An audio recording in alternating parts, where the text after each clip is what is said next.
Chop up 2 onions and 3 carrots.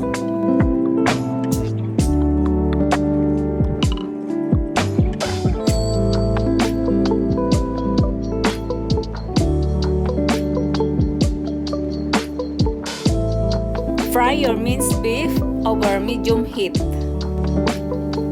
Add salt and pepper to taste.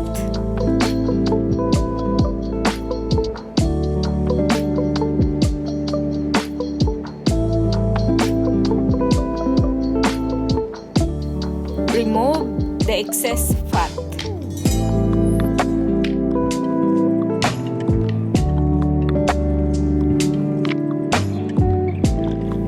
Add 1 tablespoon of olive oil. Add chopped onions. Add chopped carrots.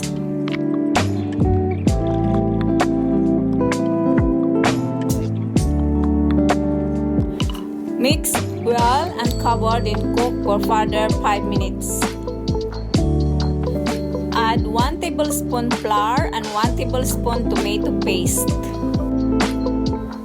Add 1/4 cup Worcestershire sauce and 1/4 cup beef stock.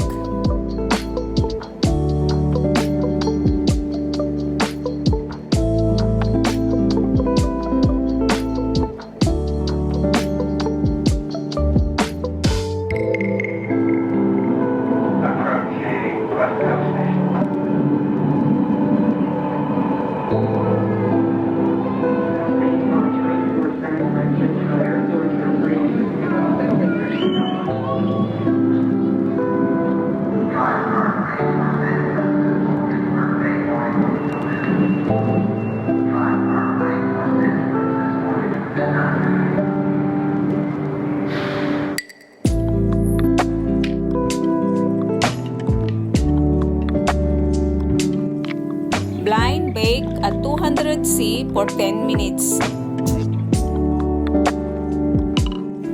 While still in oven, prepare your pastry top.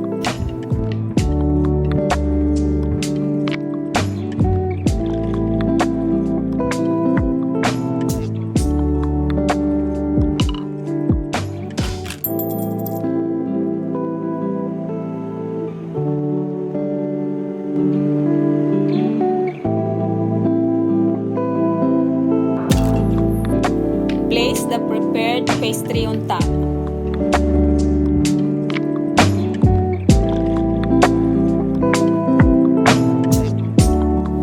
Now we are going to complete the decoration.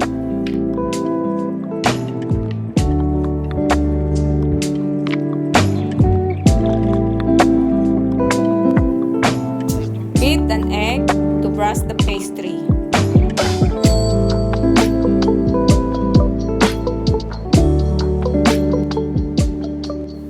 Bake at 180°C for 30 minutes.